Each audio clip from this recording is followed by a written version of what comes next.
वकील अलबेला की शानदार प्रस्तुति।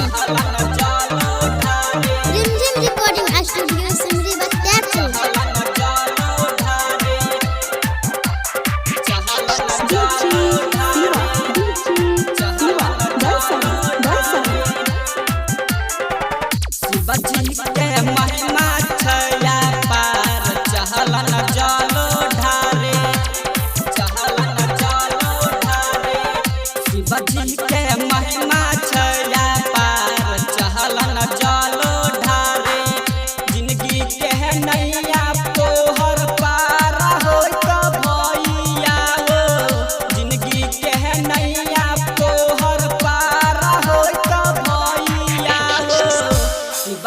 के महिमा छया पार चहलन चलो ढारे।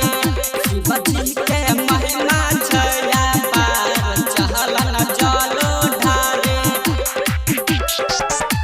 रिमझिम रिकॉर्डिंग स्टूडियो सिमरी बख्तियारपुर। चहलन चलो ढारे, चहलन चलो ढारे, चहलन चलो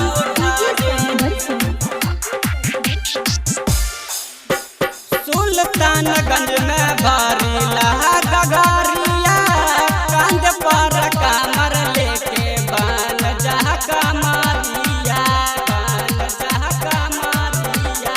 चहलन चलो ढारे। सुल्तानगंज में भारी लहा गगारिया, कंध पर कमर लेके बन जहा कमारिया, बन जहा कमारिया। जिंदगी के नैया तोहर पार हो तो भैया हो, जिंदगी के नैया तोहर पार हो तो भैया हो।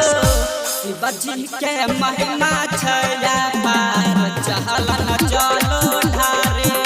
शिव जी के महिमा छया पार चहलन चलो ढारे। रिमझिम रिकॉर्डिंग स्टूडियो सिमरी बख्तियारपुर। चहलन चलो ढारे, चहलन चलो ढारे, चहलन चलो ढारे। पशुपति राइटर के मानिला बचानिया, ओकर पर टिकल छल इहो सारे दुनिया, इहो सारे दुनिया। ऋतु रंजन छोटू के ये मानिला बचानिया, एकर पर टिकल छल इहो सारे दुनिया। जिंदगी के नैया तोहर पार हो तो भैया हो, जिंदगी के नैया तोहर पार हो तो भैया हो। बोलबम में होय छै जय जयकार चहलन चलो ढारे। बोलबम में होय छै जय जयकार चहलन चलो ढारे। शिव जी के महिमा छया पार चहलन चलो ढारे। जिंदगी के नैया तोहर पार हो तो भैया हो, जिंदगी के नैया तोहर पार हो तो भैया हो। शिव जी के महिमा छया